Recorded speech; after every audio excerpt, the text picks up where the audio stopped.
On this episode of the John1911 Podcast, a message for FTR shooters. Gander Mountain declares bankruptcy.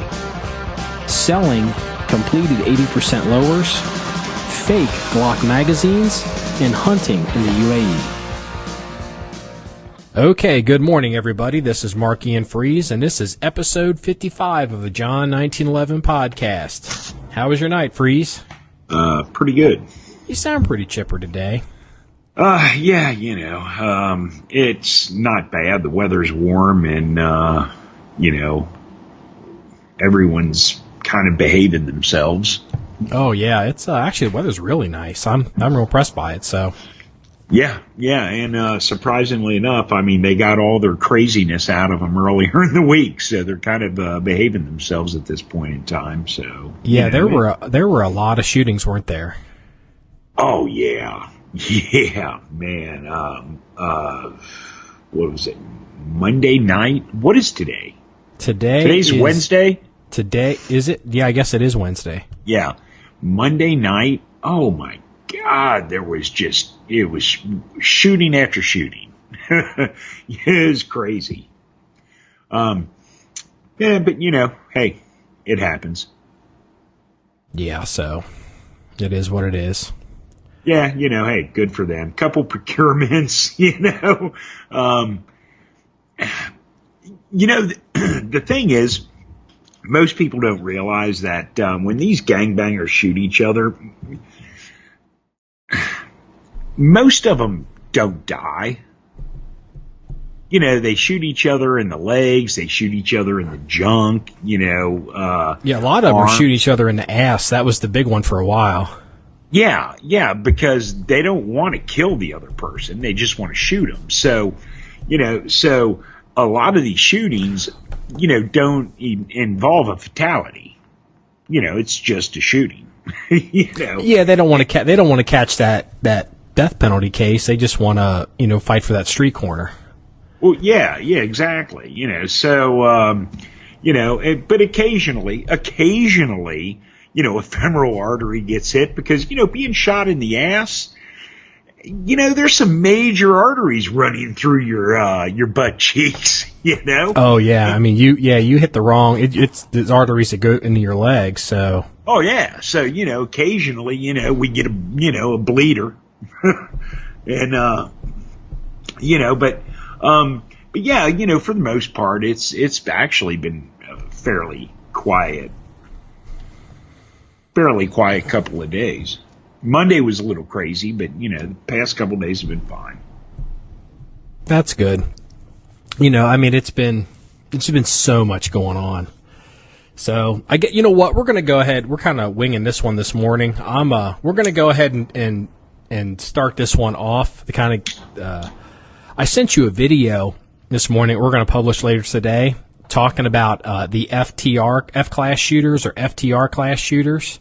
Yeah, and, I just watched the video. You sent it to me. You emailed it to me. Just what? I don't know, 15 minutes ago. Yeah, waiting for you to get off work. So, and I watched it, and it was like, wow, that's harsh. I mean, look, I don't disagree with it, but it's like, it's going to cause a lot of controversy because people are going to get ass hurt over it. But here's the great thing about the video. Well, tell them what the video's about. Well, it's since I didn't tell you I was making the video. I just made it. So I'm curious what you think the video is. I want to see if I'm wrong. See if I'm conveying the correct message. Okay. How long is this video? What? 43 seconds. Yeah, it's short. Less than a minute. Okay, and in that minute, you roll by. You're holding, I don't know what, 10 different guns, maybe. I'm not sure. I just was grabbing stuff in the rifle room and I just set a camera up. I just was turning and grabbing rifles off a rack. Yeah, I didn't count it, but there's thousands of dollars worth of firearms in this video. Oh yeah. And not even all of them have scopes on them. Some of them are the reason they're in the rifle room is they're getting new scopes. So some of them don't even have optics on them. Well, but the point is, basically, you're telling people, here's the thing: the people that get ass hurt over this video are the people that basically are the people you're addressing in this video. Well, you still haven't told the listeners what the video's about. Well, I don't know if I want to actually tell the listeners what the video's about, or if I want them to actually watch it for themselves. I feel we should probably, I tell you what, here's the thing. I've created the video. It has a message. It's to a specific group of people or subgroup, and there's actually a trap in the video. And I'm going to tell the podcast listeners about the trap I have set. That way you won't get caught. So it's a little bonus.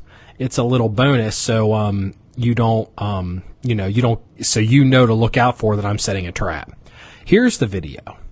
I've seen this before, and I saw this again recently. There's a gun game called F-Class, and there's FTR, tactical rifle, scoped rifle, and then there's like F-Class, which is kind of like bench rest shooting. And what happens is you'll get these, any competition tends to settle into certain standards. I mean, look, if you look at the self-defense tactical firearms community, they're all pretty much carrying Glocks. I mean, Glock is the dominant make. There's other ones coming in, but it's a Glock world. Well, when you're in the FTR class, or in the F class, there's a particular type of gun and a particular caliber and a particular weight that's kind of the dominant, all the cool kids in that group, they're all running. Sure. Yeah. Sure. I mean, when you're talking F-Class, you're talking 300 plus, 300? 1,000 yards. 1,000, 1,200 yards. It depends if there's a short course, because they don't have a long-range course, or it's 1,000-yard shooting. So anyway, what ends up happening is these F-Class guys, and it's not all of them, but it's a good many of them. And it's usually the ones that probably are not responsible for actually running or controlling anything. What'll happen is you'll get some kid, or it's not always a kid. You'll get some guy, okay, and he's been on the internet for a while. Maybe he's been shooting for a while, and he has found a gun that he's running that he likes, and he's got some time on this gun, and maybe he's getting confident with the gun. He likes the gun. He's confident with the gun. The latest ones, these come in waves. The latest ones are I would call them the Ruger precision rifles. So what's happened is Ruger's come out with a rifle that is competitive in the PRS series, the precision rifle series. It's basically a tactical, quote, sniperish type rifle, but it's not, it's not a $4,000 or $5,000 gun. You can get it in 6.5 Creedmoor. They're very good rifles, and you're getting these guys that are shooting these guns, getting confident with them. And what ends up happening is, and I've seen this, I used to see this years ago, and it's already starting again. You'll get some guy, and he'll approach an FTR shooter, an F-class shooter, and he'll be like, hey, you think I could maybe come out and, shoot my gun in your match? Or would my gun be okay in your match? And what happens is, more often than not, the F-class shooter will proceed to shit all over this guy's gun and tell him all the reasons why his gun is a piece of crap and he won't be competitive and it sucks and X, Y, or Z. But here's the thing. What the guy isn't asking, you're not talking to another F-class competitor. You're not talking to a guy, oh man, yeah, I'm shooting this bullet, and then there's other one out with I'm thinking of stepping up to the 7mm and this make a bullet and this ballistic coefficient, and I'm thinking about adjusting my twist rate or doing this or doing that or all this kind of stuff. You're talking to a guy that's really asking, if I can come and play in your reindeer games, would it be okay for me to learn? And you're shitting all over this guy. And yes. What's going to end up happening is this guy will never show up at your match. And some of these F-class guys are like, gee, I don't know why we don't have more new shooters coming into our stuff. It's because you're a fucking asshole. Well, maybe because, look, the guys who are competing to win they have serious equipment and they're serious about their shooting. And that's fine. There's nothing wrong with that. There's nothing wrong with competing to win. I want to state that right off the top. Hell yeah, I love competition. Yeah. But the thing is, guy's got 20 grand in a rifle and a scope and he's competing to win. Guy shows up with a $1,200 rig and he wants to shoot, and you get all these guys. What happens is these guys that are the serious guys, the guys that really take this seriously, they're shooting to win. What they do is they start looking down their noses at people and they start crapping on these newer guys. Look, a guy comes in there, he's like, I'm not real big into competition. I'm not serious. I'm not serious. I know I'm not going to win, but this is what I have. I'm on a limited budget. I'm new to the sport or whatever the case may be. And he goes to shoot. Well, if he's not comfortable because everyone's a flaming fucking dick to him, he's not coming back. No, he's not coming back. He's not even showing up. You know what? The worst case of this, you'll see it on the internet. So what'll happen is, you'll see this conversation happen. It'll happen in person or it'll happen on the internet. And then then when you call out the F-class shooter for doing this, his response is, he reverts into technical mode, and I'm just trying to give him new information. I'm just trying to give him correct information and technical information, and I'm trying to be correct. And it's like, no, you're being a dick because you're not talking to another F-class shooter. You're shitting on some guy. It's his best gun. Nobody asks an F-class shooter if he can show up with his piece of crap. Whatever that gun is, that's his best gun. That's the best he's doing right now, or he thinks he can do. And if he's thinking, even talking to you F-class guys, and you don't respond with, oh yeah, come on out, man, it'll be a good time, shoot with me. If one of these guys show up, let him shoot his gun, help him out, buddy up with the dude. If he starts to fall apart, break out your backup gun and give him the dope and let him have some trigger time. Instead, it turns into this bullshit dick checking contest, and nobody ever wants to shoot these fucking matches. And then these guys all stand around going, how come it's only the same 5 guys who shoot these fucking matches? And I tell you what, this is, when I see this, I call people out. And when I see it in person, I make bitches cry. And I'll tell you what, if I was king of a range and I saw this happen, the shooter that I saw do this, he would be on timeout for a week or a month or he'd miss a couple matches.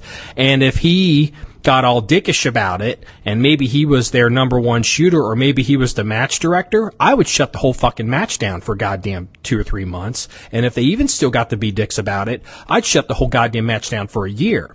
Because at the end of the day, these assholes are hurting all of us. If we don't get these kids into these games, we're all dead meat, because we're not growing the sport. No, totally agree. Okay, so you got the guy, you got your core group of 5 guys that all sit around and talk about how awesome they all are. Now, mind you, this is an interesting conversation because you have the gear to seriously compete in an F-class match. Oh, you're talking to me? To you personally. Yeah. I do not, because that's not my thing. However, I do have rifles that I could show up to an F-class match and shoot with. Would I be competitive to win? No, I wouldn't. But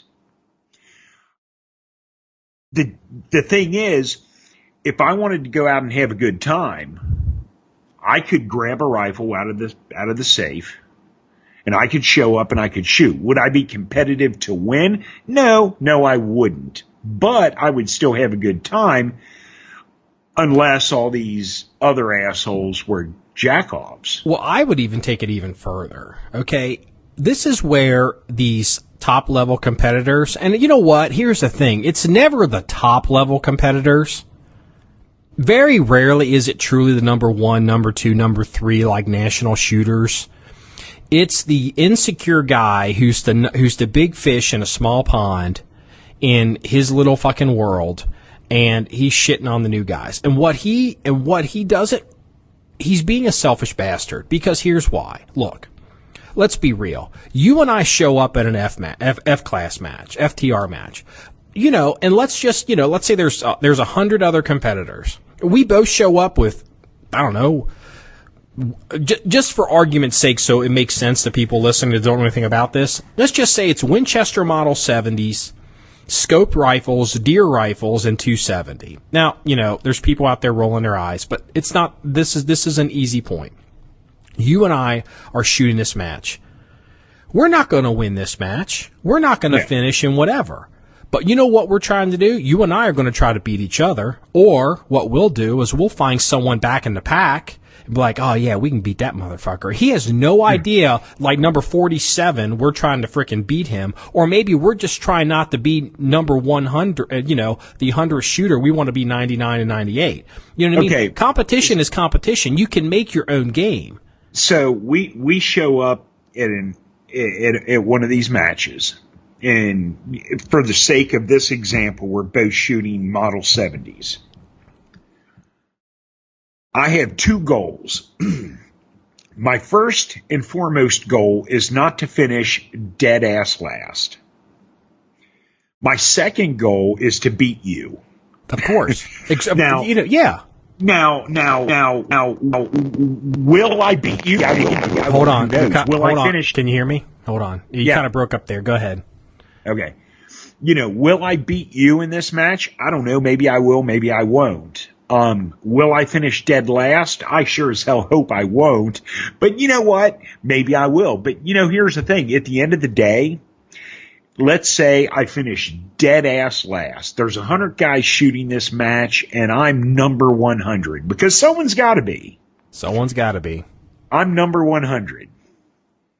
And again, the kind of the real problem is it's very rare there's 100 shooters at an FTR match anyway, which is kind of the problem. I know, but I'm just saying, for the sake of this argument. So, okay, you know what? Say there's 10 shooters, and I'm number 10. Okay? It doesn't matter whether it's 10 shooters or 100 shooters or 1,000 shooters. I'm dead ass last. Did I have a good time shooting the match? Personally, yes, I did personally, because that's the way I am, because I don't really care. You know what? You showed up and like, holy shit, you got dope out to 600 yards with your deer rifle. How awesome is that? I mean, again, these guys are such jackasses.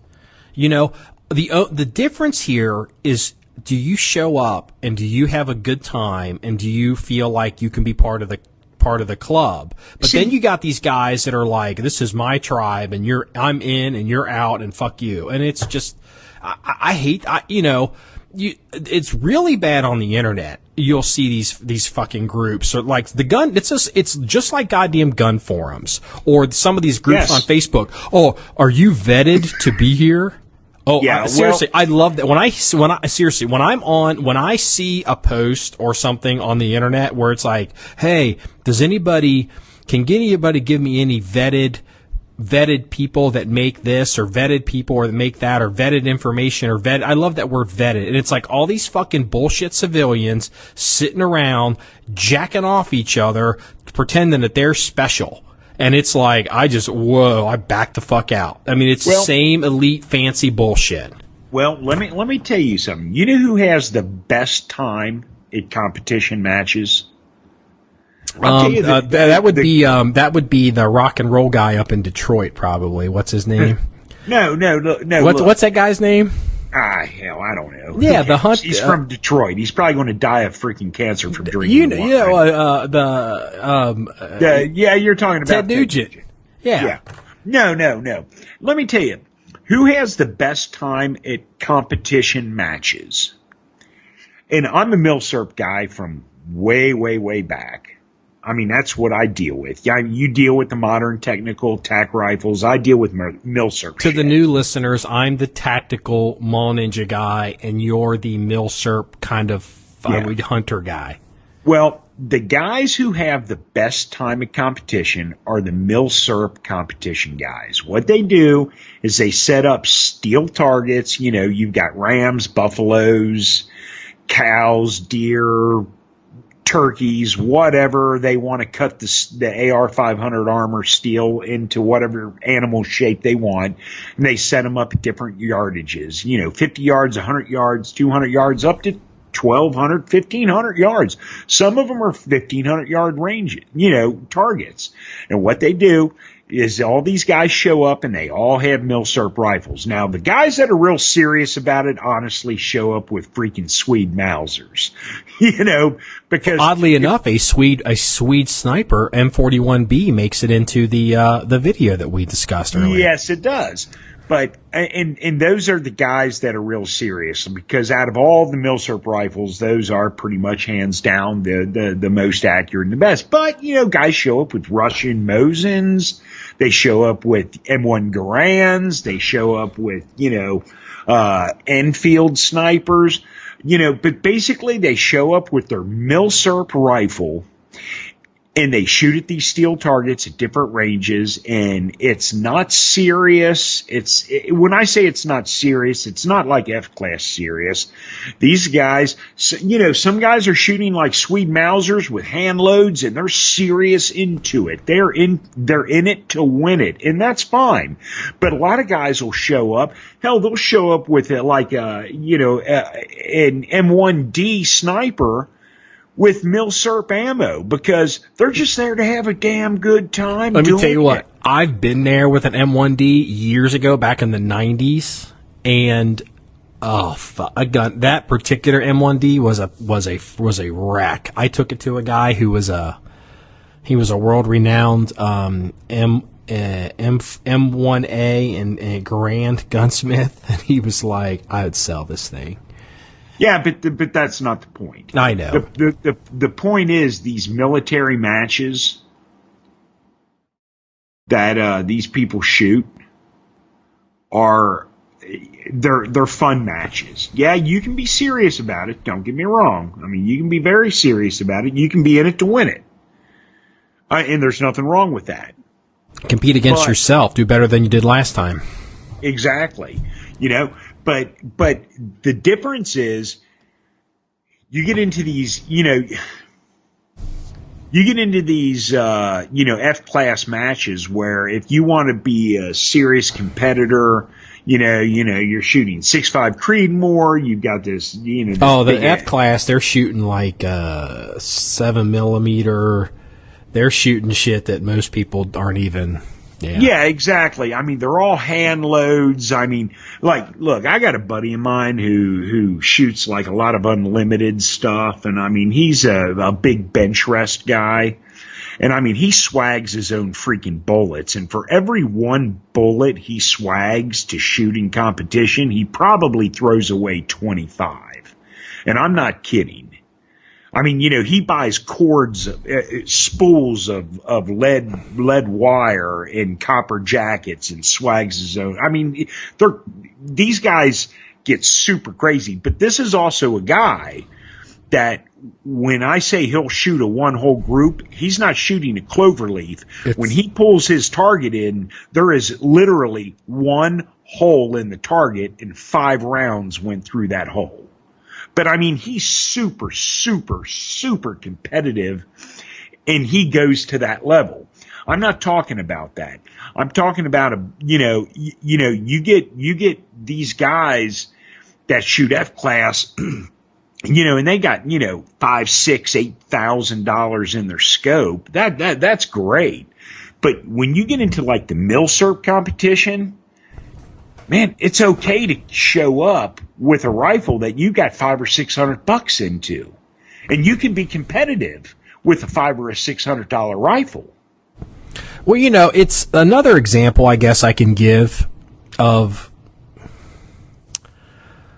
kind of this is you always hear the story of the guy that shows up at, say, at the 3-gun competition, and, you know, he's got his 2 guns, his pistol and his rifle, and then he shows up with his 870 pump gun, because that's all he's got, and and sometimes that dude wins, or he beats the other shotgun guys, and, you know, that happens. And also sometimes what happens is sometimes number 1 douchebag doesn't show up to the match that day. So everyone else has a better chance of possibly winning. And, you know, look, I can think of a million ways to skin this cat to make a competition fun and competitive, even for the biggest loser out there. And, you know, I see these guys, these the F-class guys are some of the worst, but they're definitely not the only ones. You see these fancy elite, I'm special, you're not. They like to pretend that they're all vetted, or it's just, it's insanity. It's like that in every competition. Well, but you know, here's another example. Okay. There's a couple competitors that a lot of people are familiar with. Jerry Michalik is one of them, and Rob Latham is another one.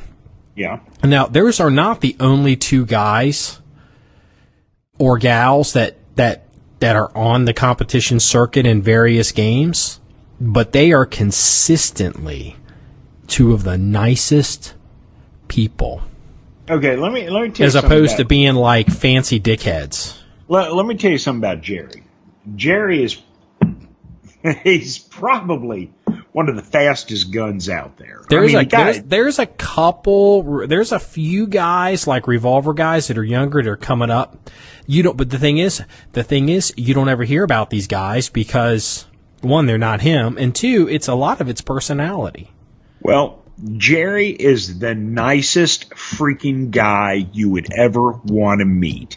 Anyone who's been around, you know, like SHOT Show, the NRA show, anyone who's been around events, major competition meets where Jerry, you know, it frequents, you know, I don't know of anyone who has actually run into Jerry Michalik and said, wow, that guy's a jackass. That guy is he's one of the nicest guys around. And you know what? If you were to roll up to Jerry Michalik with your Charter Arms Bulldog revolver and be like, I've been carrying this for whatever, Jerry Michalik is going to be like, that is a piece of shit. He would find some way to be like, man, that's really interesting. Let me take a look at that. Oh, you know what? It looks like you've been shooting at a lot. That trigger's really smoothed out. He would find something positive and nice to say about your piece of shit gun.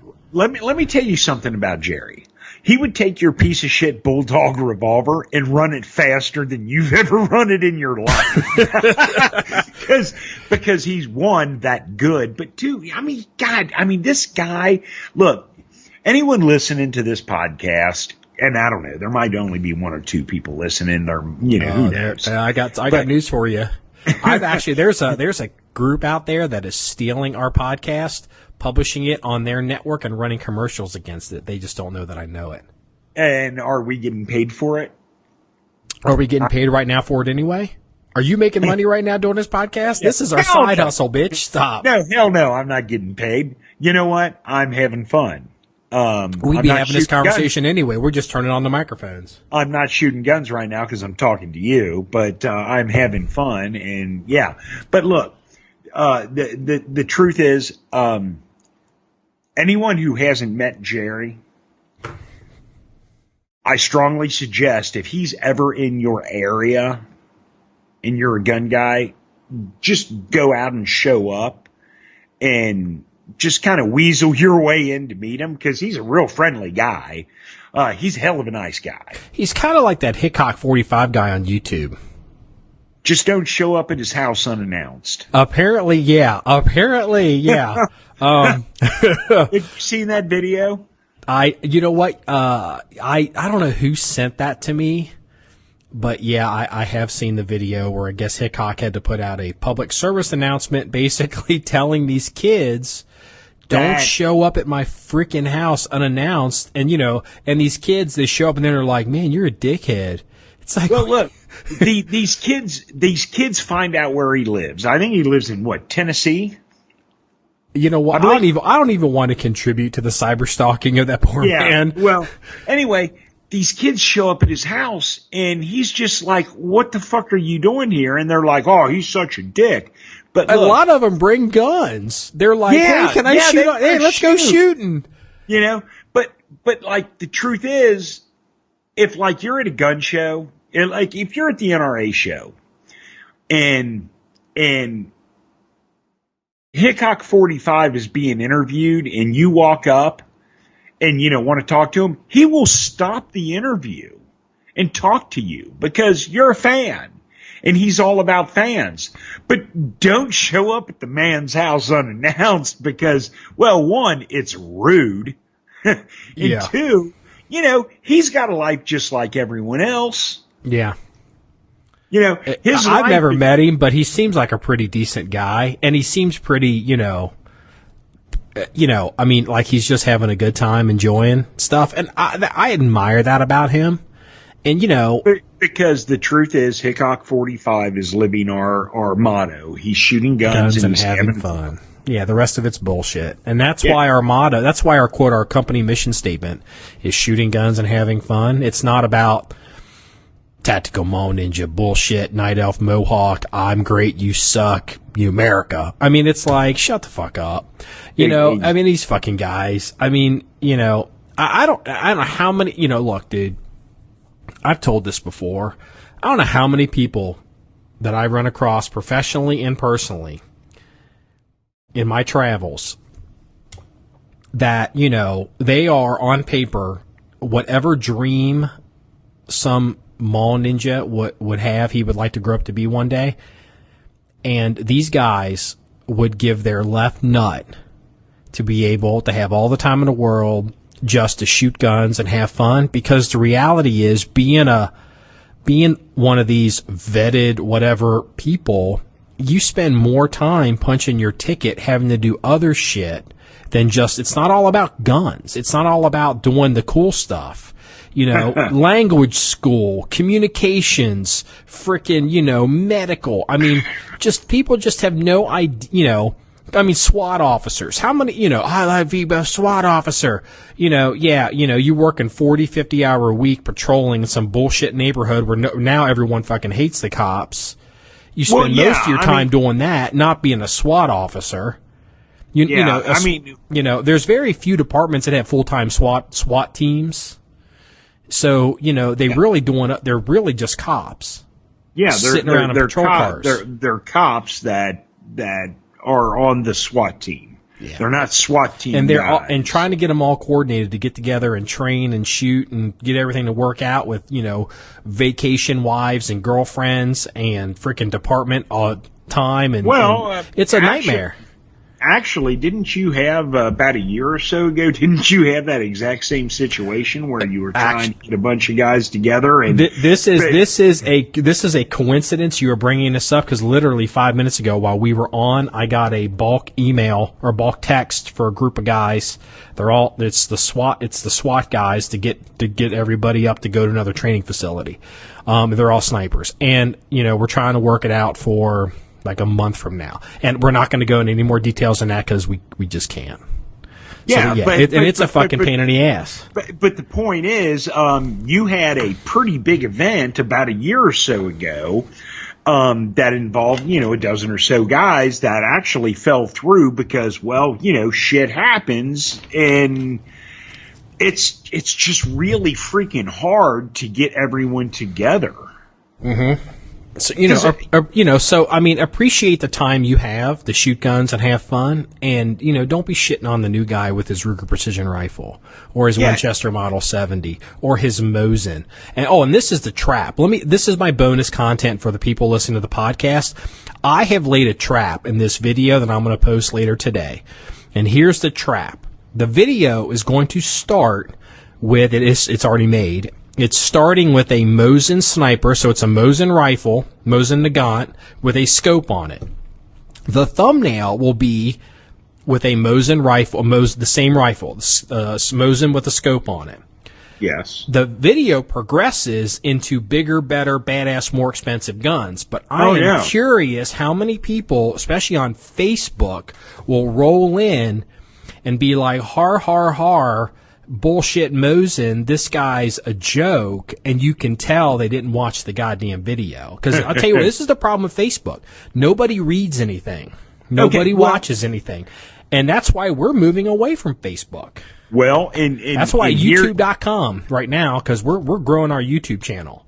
Yeah, well, John1911.com, yay, us. But look, here's the thing. The people that roll in and go, oh, you know, fuck that Mosin, that bullshit, blah, blah, blah, blah, and all that crap. But the guys that don't watch the video, look, every rifle that's in this video is currently in our armory. Oh, yeah, they're on the rifle room. Yeah. Because they were just on the rifle rack. And there's, I don't know, there's at least 20 there's at least 20 grand worth of rifles. Exactly. This is a video that's less than a minute long. It's all spliced together. It's less than a minute long, and there's at least, at a bare minimum, $20K worth of hardware in this video. And the guy that rolls in and shits on the Mosin, fuck you, dude. That's the guy he's the problem. And you know what? He is the problem. Mm-hmm. You're right. Yeah, he's the problem. Yeah. So, okay, you know what? We're going to switch gears here. We'll get off this. We've been talking too long. I think I've only been to one of these places once. And I don't know if you ever shop at these. Have you ever been to Gander Mountain Freeze? Yes, I have. I've actually ordered from Gander. I've been ordering from Gander Mountain for years. As a matter of fact, on the front of the four-wheeler, I have a pair of Bushnell binoculars attached to my bag in my rack, you know, that I just keep on the four-wheeler because, well, you know, it's my four-wheeler binoculars. Yeah. I ordered those from Gander Mountain. But I have been to a Gander Mountain once before, and I've been ordering from them on, ordering online and that for years.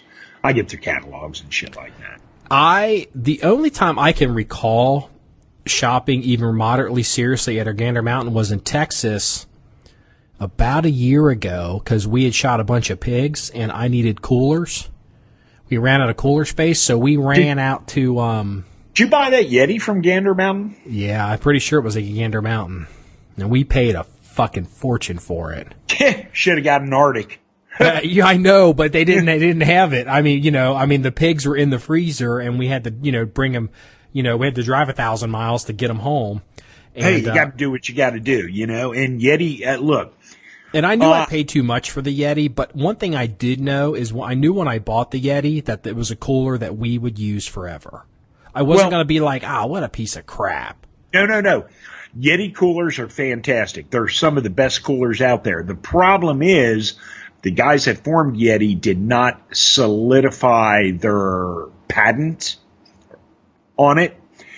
And the guys who started Arctic basically copied their shit, and they're every bit as good but half the price. I got news for you. The Arctic coolers, I would, just because I'm a businessman, I guarantee you those Yeti coolers are made overseas. As I know they are, and the Arctic coolers are made in the same factory with just a different name on them. Because Yeti didn't invent that cooler either, probably. They got some factory making them, and so some other factories now making them for somebody else, too. And they are, I'll tell you what, I have no experience with the Arctic coolers, but I've looked at them, and man, I'll tell you what, I mean, they appear to be the same cooler for less than half the price. The Yeti coolers are crazy expensive. Well, if you look at... We spent $400, maybe $500 on this cooler at Gander Mountain down in College Station. Yeah, and we could have bought the exact same cooler for half that price. We could have bought two of them, which would have been handy. I'd rather... it's not the money, it's the volume. I'd rather have two of them. So, I mean... Yes. But anyway, did you hear that Gander Mountain has declared bankruptcy? Actually, I did. Yeah, I don't know a whole lot about the situation. That's why I was kind of bringing it up with you. Are there any Gander Mountains near you? No, there is not. Okay, because I'm just not. Let's see. Let's see. The only thing big outfitter wise near us is Bass Pro, of course, and Cabela's. There's no Gander Mountain locally. I think not across the river, not too far away. I think they just opened a, what the hell was that they opened up? Well,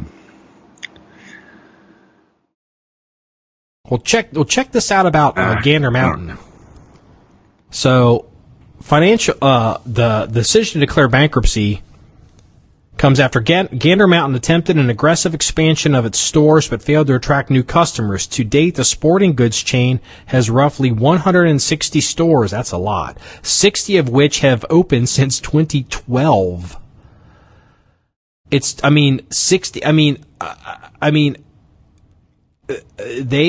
apparently were a race to try to grab new customers and expand or die, and they expanded, and apparently they've overextended themselves and they are going to die.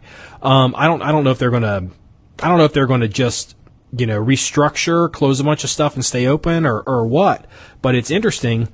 But I'll tell you, I didn't find much at Gander Mountain that I was really, that I had to have, and I can find shit to buy anywhere. But Cabela's, or what is it? Bass Pro bought Cabela's?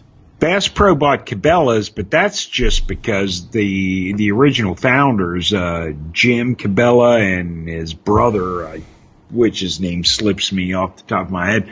Basically, I don't know if both brothers are dead or one brother's dead, but basically, the brothers. Look, I started buying from Cabela's back in the 80s. Yeah, when I they expected were that was a state. The point you're trying to make is, I don't know this, and I don't think anyone knows this for sure, but I suspected the reason Cabela's sold is because it's estate planning.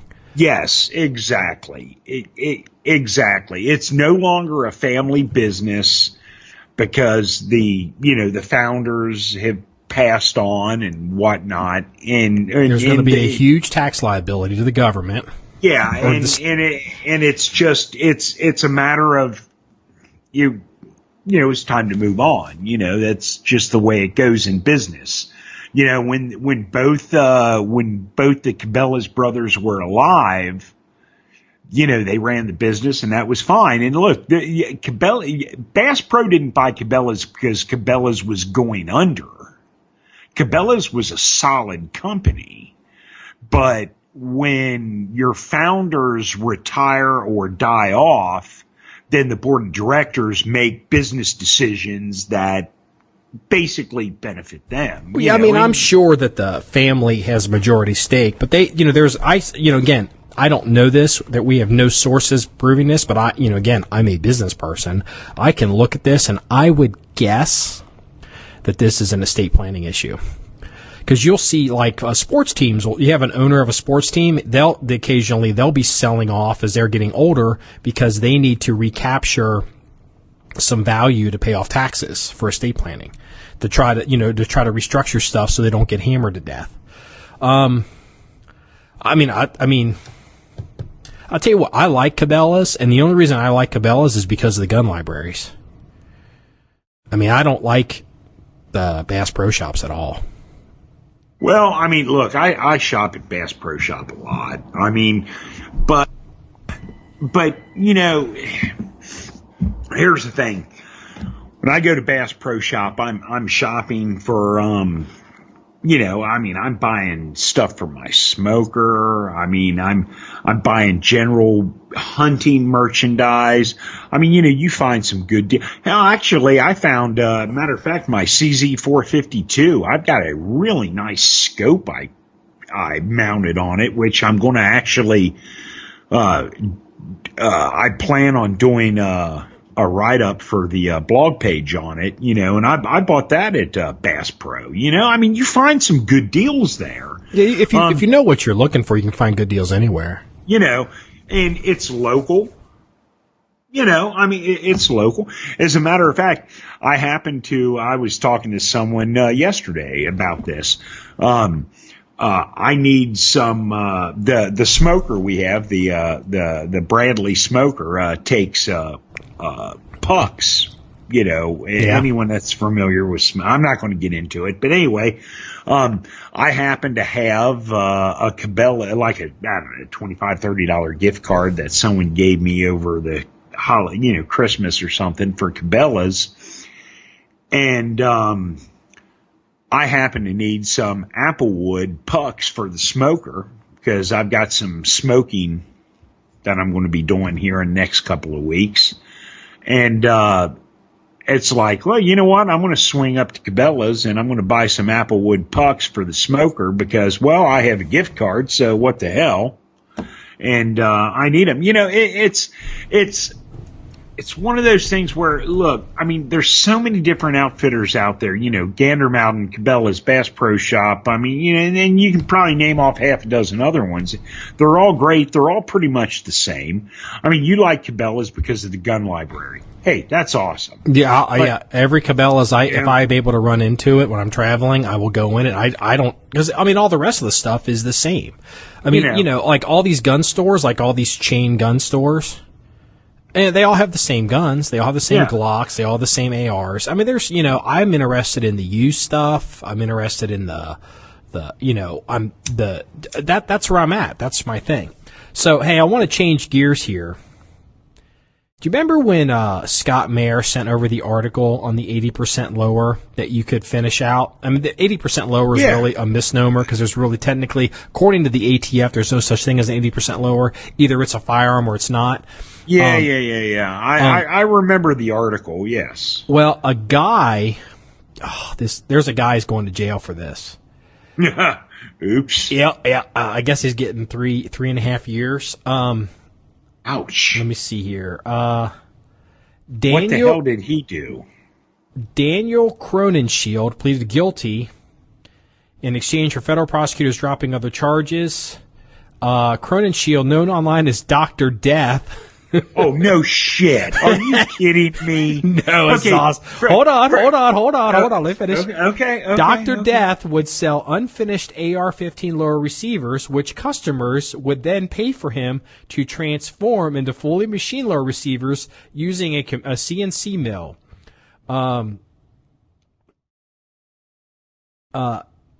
So, okay, what this guy would do, this is his hustle. He would get these lowers, and he would sell them, okay? And 80% lowers, right? Yeah, 80% lower, so basically a hunk of metal. I'm not sure what the chain of custody is as far as like, but what he was doing is a guy would come to his shop, okay? And he would strap that 80% lower into a jig on a machine, and then the customer would hit the start button on the CNC machine, finish out the lower, and then, you know, and then he was basically, because you know, legally you're allowed to make your own guns, so he was trying to basically run a business without an FFL and basically trying to hustle the system by having the people push the start button on the CNC machine. Yeah, dude, no. There's so much bullshit going on here.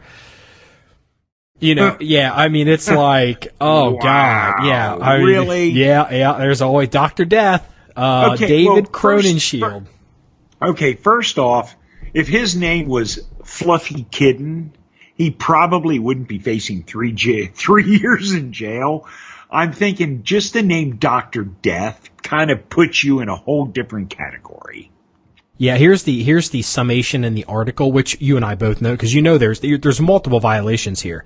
It isn't illegal to sell unfinished lowers. It's illegal to finish them, then sell them, unless you go through the process of basically having a manufacturer's license. You know, and it's like, this fucking guy. Let's see here. Here's a description. Generally, the manufacturing I can't even say this. Whatever tool would proceed as follows. Prospective gun buyers would purchase an AR-15 blank, a lower, or, you know, a hunk of metal, and take it to the tool where a skilled machinist would mill the blank into an AR-15 lower. A person may, let's see here, blah, blah, blah. Let's see, where's it says? Oh, here we go. According to court documents, in order to create the pretext that the customers were building their own firearms, the skilled machinist would have the customer press a button or put his or her hands on a piece of machinery so that the customer could claim that the customer, rather than the machinist, made the firearm. Now here's the thing. There's another thing here too. A lot of people don't realize this. I'm not that up on it, but if you're making your own firearm, you as an individual, you're not allowed to take that to a machine shop or, quote, subcontract it out, even if you're keeping it for yourself, because you have to literally do all the stuff in-house yourself. Yes. If another machine shop touches that, they're in trouble too. They're in trouble because they have they're an unlicensed, because they don't have an FFL, they've completed and made a lower receiver, and that's illegal if they don't have, what is it, an FFL 10? What is it? Is it 10? I can't remember. It doesn't matter. It doesn't matter. But, I mean, the bottom line is, if you don't have a manufacturer's FFL, then you can't complete it. And if you go to a machine shop, and regardless of whether you're hitting the button or not, dude, no. Yeah. So, I mean, there were multiple violations there. We actually described, I think, 3 of them. So anyway, I just thought Dr. Death thought he could, see, here's the thing. When you're Hillary Clinton, you're allowed to be cute and say things like, what do you mean wipe the server with a cloth or something? When you're a private person who doesn't have a pool in Washington, D.C., you don't get to be cute like that with a federal agency. Yeah, and exactly. Seriously, people think that this kind of stuff is a joke. Well, unless your last name's Clinton, it's not. Yeah, exactly. Oh. Exactly. Actually, I want to tell you another one too. Is interesting too, because you had mentioned the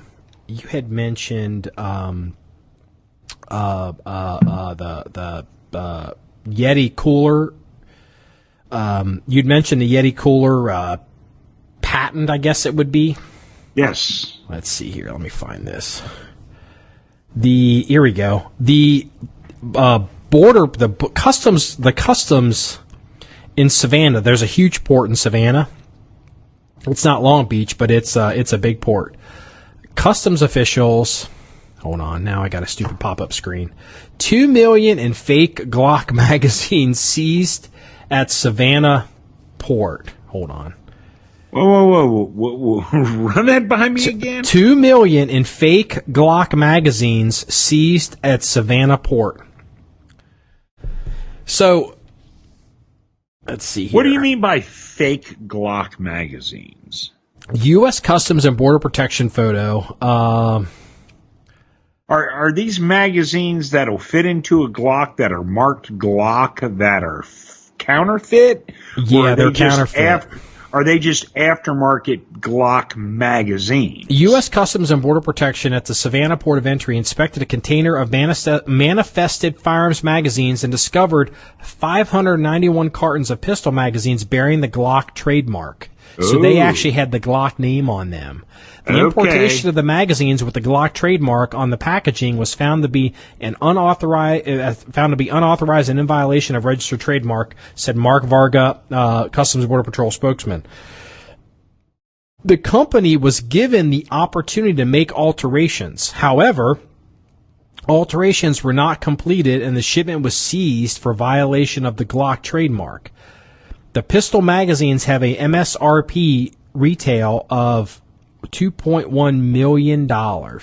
Whoa. There's 500, let's see, what was it? 591 cartons.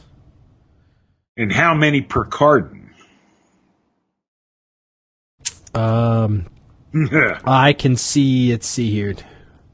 I can see 20 magazines. So it's probably a case of like 24. I don't know. I mean, you could I mean, whatever. I'm curious where these have come. I mean, are these like, because there's some high quality, there's high quality magazines for Glocks coming out of Korea. Oh, dude, there's high quality. Man, Italy makes high quality mags. Turkey makes high quality mags. Look, there's high quality mags being made all over the world. Yeah. The problem is the Glock trademark logo. Yeah, well, which also goes back to the with the Glock logo on, they're more valuable in the U.S. anyway. But that, remember, when I did the video talking about why Glock doesn't want to make radical changes to their designs because they would lose 40 years of magazine compatibility. This is basically a reiteration of that. Here's the thing. You can travel the world, and if you don't have to work that hard, and you can find Glock parts, Glock mags, and Glock guns. They're everywhere. It is the standard gun. Every year it gets to be, and there's a lot of them. So, just interesting. Really just some information for you and me. Repop Spaz 12, that Spaz 12 sling that I told you about. They shipped it. It's on its way to the armory. Oh, that's awesome. So, it was like $14 or something, as opposed to like $150 for like one from the 80s. It's like, I'll take the repop. Who the hell cares? Yeah, I think we got a sling for a shotgun in the armory. Now, will the shotgun run?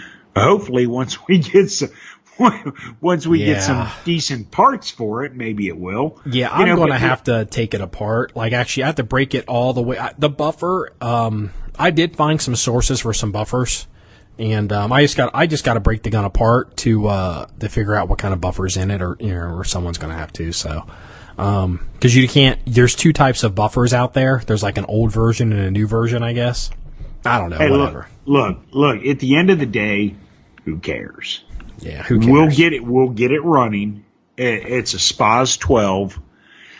Hate it, love it.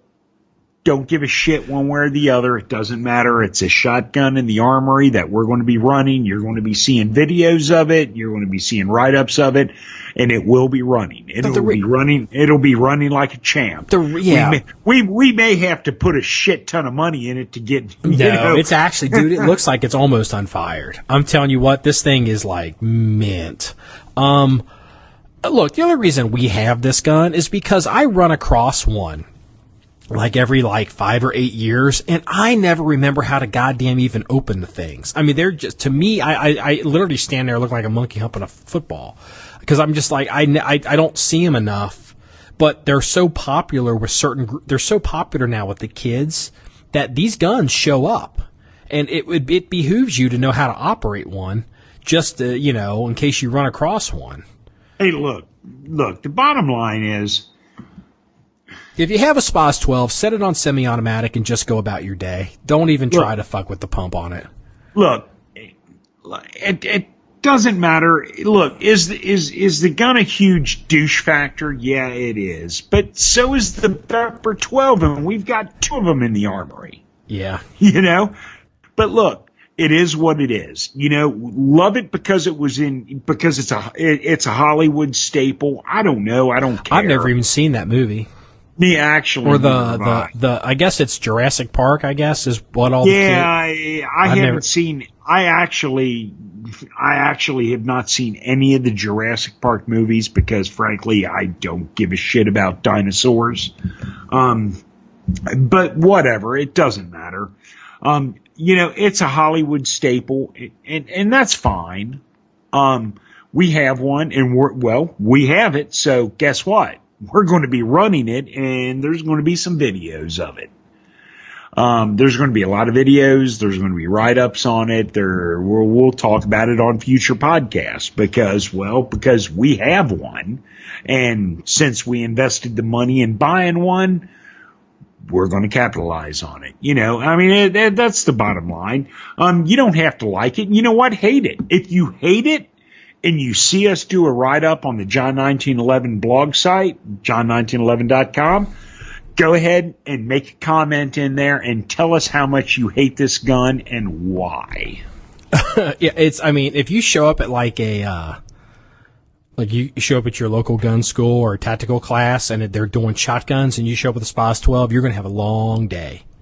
You're going to have a long goddamn day. Yeah, you are. I mean, you are going to get smoked by every Mossberg and 870 that ever lived. Dude, every dude that's running an 870 is going to be sitting there smoking cigarettes and drinking beer waiting for you to finish. Okay, now mind you, we're at gun school and I said smoking cigarettes and drinking beer waiting for you to finish.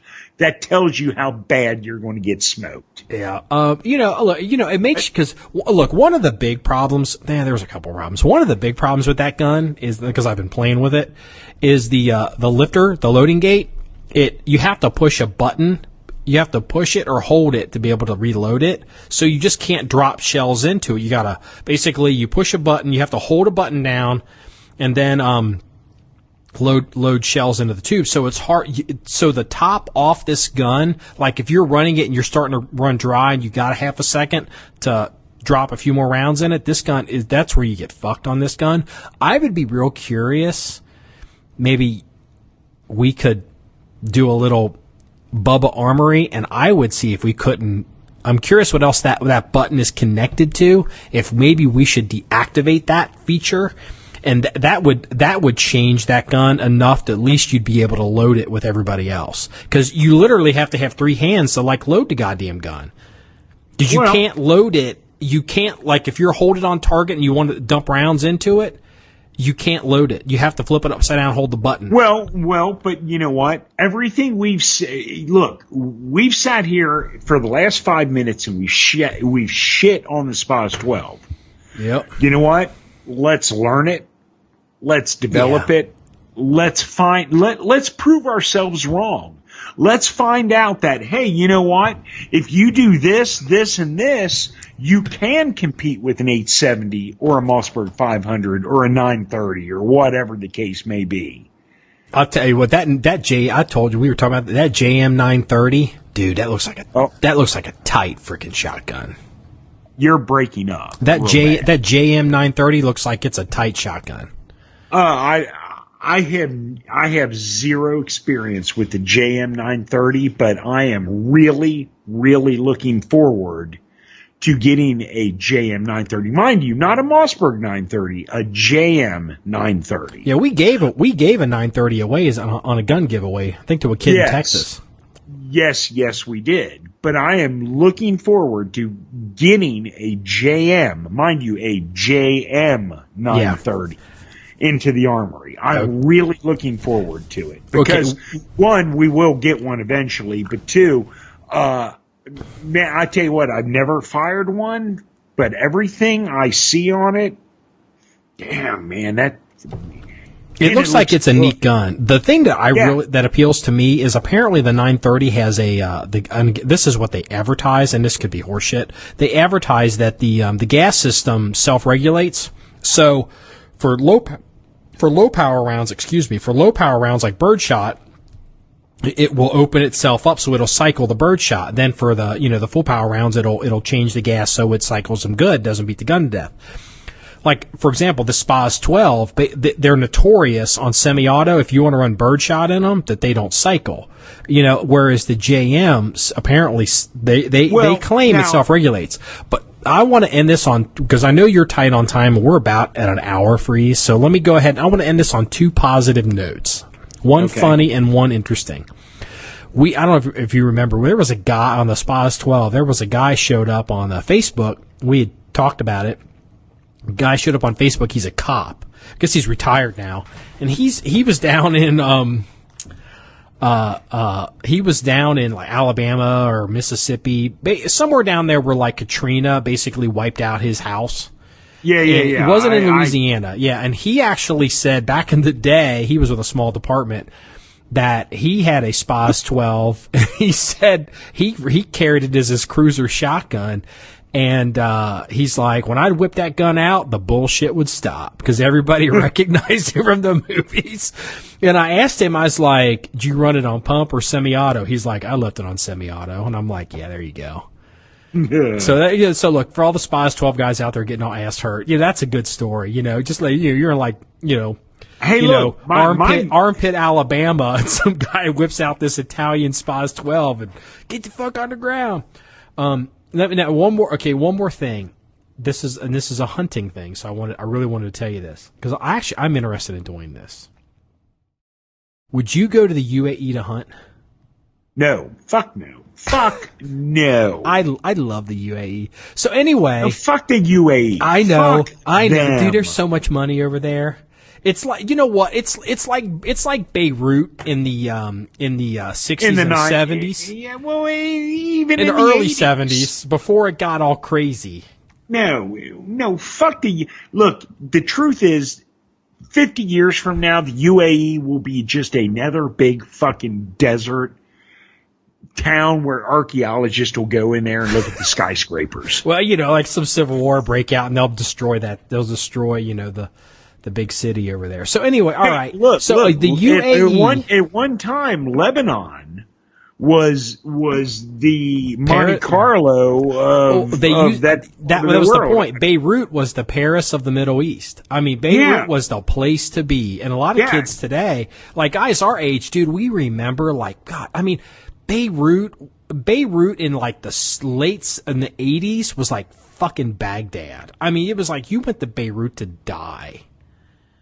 Yeah. And we saw it go from like, you see these glamorous places like you see now, like, Dubai. Oh, yeah. And then you see like Baghdad. We saw it in like a 12, 15 year period. We saw it turn from Paris to freaking Baghdad. Yes. And Beirut's actually kind of coming back, but there's issues there, but whatever. So anyway. But as far as hunting in the UAE, fuck you, no. I would be interested in doing this. So there's now the first legal hunting in the UAE. I would do this. I've even considered hunting in Pakistan, but, let's see, Mayo Oldo. I can't. This outfitter. It sounds like they're an outfitter that probably works in Africa, just from the name. Oldiri sure. is now booking hunts in UAE for Arabian oryx, sand gazelle, and mountain gazelle. Okay. So something safaris recently. They run safari. This company runs safari operations in Cameroon. We have entered into a partnership to promote hunts for the first ever legal hunting operations in the UAE. Clients will have exclusive access to a large area in the Rima Desert with undulating dunes and desert flora inhabited by native game species. This is apparently the only hunting destination on the Arabian Peninsula. It should be noted that the hunt area is behind a wire. Arabian oryx and sand gazelle are both listed as endangered under the Endangered Species Act. Oh, fuck. I didn't read this all the way. The Arabian oryx is also a CITES Appendix 1 species. We will have more details on developing opportunity. Does that mean I can't get it into the... I couldn't get... That's exactly what it means. It means that you go to the UAE and you hunt these animals, but you can't bring them into the United States because they're on the endangered species list. So that means you can't even bring in the they're saying it's permit. Behind a wire. So what is this, like high fence hunting? Yes, basically. Oh, goddamn. I'm not doing that bullshit. But look, it's the UAE, and they've got all this crazy shit going on, and they're expanding it. Look, the truth is... You know why they have wire? One reason. Landmines. I'm kidding. Wow. You went dark real fucking quick on that one. It's not that hard, dude. It's a glamorous place, but shit changes quick. But look, the truth is they want to they want to promote hunting, and it will get better because it's the UAE and they've got oil money out the ass. Yeah, and it's like Dubai. Dubai, 30 years ago was a desert shithole. Now it's fucking glamorous as hell. Well, they're trying to diversify because they know the oil is going to run out, and they're interesting. I'll tell you what, IDEX is going on right now, dude. I actually forgot to tell you this. A guy emailed me yesterday from IDEX, and he it's a big arms show. Like it's like the Paris Air Show, but it's the arms. Then this time it's in UAE, and FN. I'm gonna put a story up on it today. FN has come out with a shot. There's a module that you can insert into the lower receiver on a SCAR rifle. Well, they have it for the FN2, I think the 249 and maybe the 240. It goes into the pistol grip on that, but in the SCARs, it's a little block, and it goes down into the behind the hammer in the trigger pack and the receiver, the lower part of the SCAR, and it's a shot counter. And it's part of their weapons management software, so you can count round counts and where the guns are and kind of how they're operating and maintenance. And because we log rounds, and dude, I would be all up on that shit. Here's the thing: if it's like $500, that would be tough. But if it's like a couple $100. I would be real interested in the way you do log. I'm not big on logging round counts. I mean, I'll say that. I don't care. You're big on it. You're huge on it, actually. Well, we do it to track, how stuff is performing, the maintenance cycles, how long stuff's lasting, spring changes.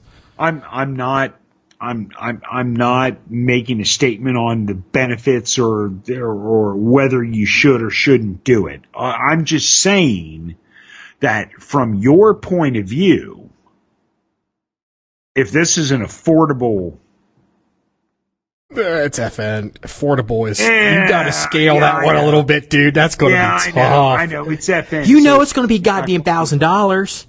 Yeah, I know. And that's crazy. I know. Please be, what's my drop dead buy-in on this? Just because I would like to have it, and I think it would be really interesting. Your drop dead buy-in, about $500. I would maybe go up to $500, and that would suck. And that's exactly what I was going to say. I was going to say your drop dead buy-in is $500. My drop dead buy-in is $25. Yeah. Seriously, because I don't give that much of a shit about it. Oh, that'd be fucking awesome. But I know you're a douche when it comes to this kind of thing, and your drop dead buy-in is probably easily $500, which is insane. But you're a douche and you're insane anyway. Well, we have a lot of reference firearms. Look, the precision weapons are easy to track the rounds on. The reference quote assault weapons, we don't shoot them that much. It's not that big of a deal. But dude, when you're shooting, the SCAR, and you're in a big training cycle, I mean, you need, it takes a little bit of effort to track your shit. And that would be so badass awesome for me. Oh my God, that would be so awesome. Yeah, it would if it's affordable. But yeah, they'd probably be like, oh, it's got to be not a commercial buy. What they call it, like a, you got to buy like 50 of them, and you got to buy the software package. It's going to be, whatever their thing is. So anyway, that was cool as hell. I just thought I'd tell you that. So. Yeah, I mean, see, and that's the problem. Is the bottom line is it's FN, so it's going to be stupid expensive. I mean, and look, FN. Look, whenever FN comes up and it's you're like, fuck no. That's what FN means to you. Fuck no. Yeah. No, it's true. Because, look, it's not a bad concept. I mean, it's really not. It's the future, because, But, oh my God, I mean, the price on it is going to I just know, without even, not even knowing what the price is going to be, I know it's going to be insane. Yeah. I think it's like a Bluetooth wireless system, too. So, I mean, it can, I don't know. But, and here's the other thing. Apparently, it doesn't need batteries. It uses the recoil of the rifle to power it, to run the little whatever, that's the movement. It's not like a watch, not like a Rolex watch that self-winds, but it uses probably that to, I don't know. I assume it's electronic. It has to be electronic. So it must be some kind of like little, like when you spin the copper coil and it makes its own power, like on the vaults, on the GSA doors we've got. You spin the dials and it powers up. Magnetos. Yeah, all you're doing is trying to convince yourself that the cost of what this is going to ultimately be is worth it. Yeah. You just basically said, fuck no. Exactly. Okay. All right.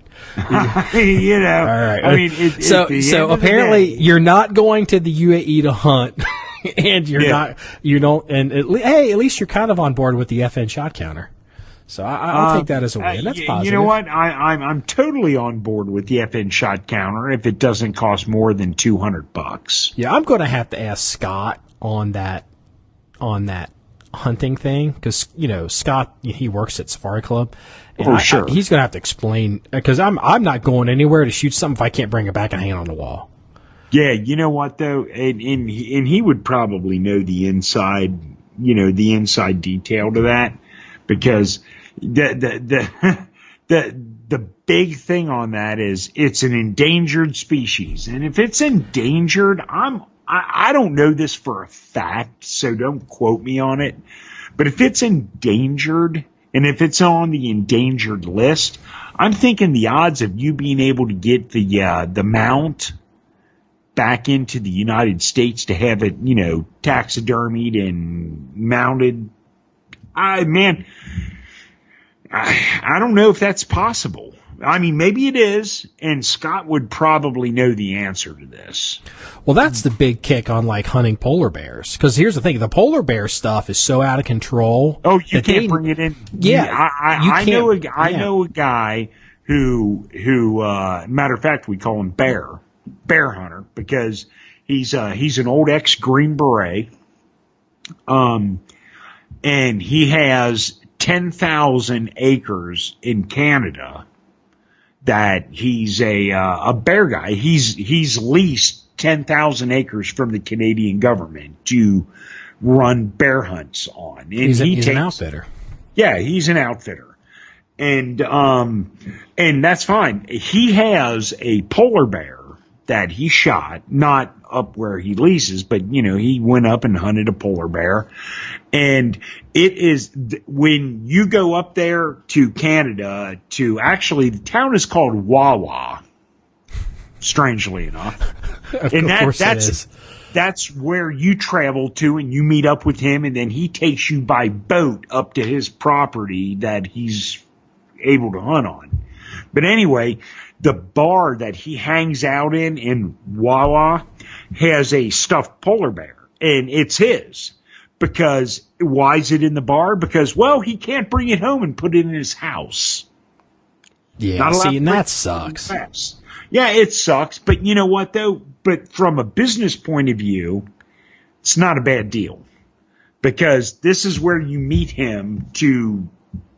Yeah, then his polar bear's on the wall, and he's a cool guy. Actually, it's not on the wall; it's a full body mount standing up, full height. I was trying to end this on a positive note, and you decided to end this on someone who's cooler than us. That is not good business, Freeze. Well, you know what though? He's a Green Beret, so he's automatically cooler than us. All right, okay. Well, this wraps up episode 55 of the John1911 Podcast. If you like this podcast, think about giving us a 5-star rating on iTunes. If you hate this podcast, 1 star is fine too. Go to our blog page, John1911.com. That's JOHN1911.com. Special promotional considerations to our sound engineer, Mitch, at A&M Productions, or is it Promotions? Sorry, Mitch, but it is A&M. I know that. So, and everyone, it's all about shooting guns and having fun. Thank you for your time, and have a good day. See you later.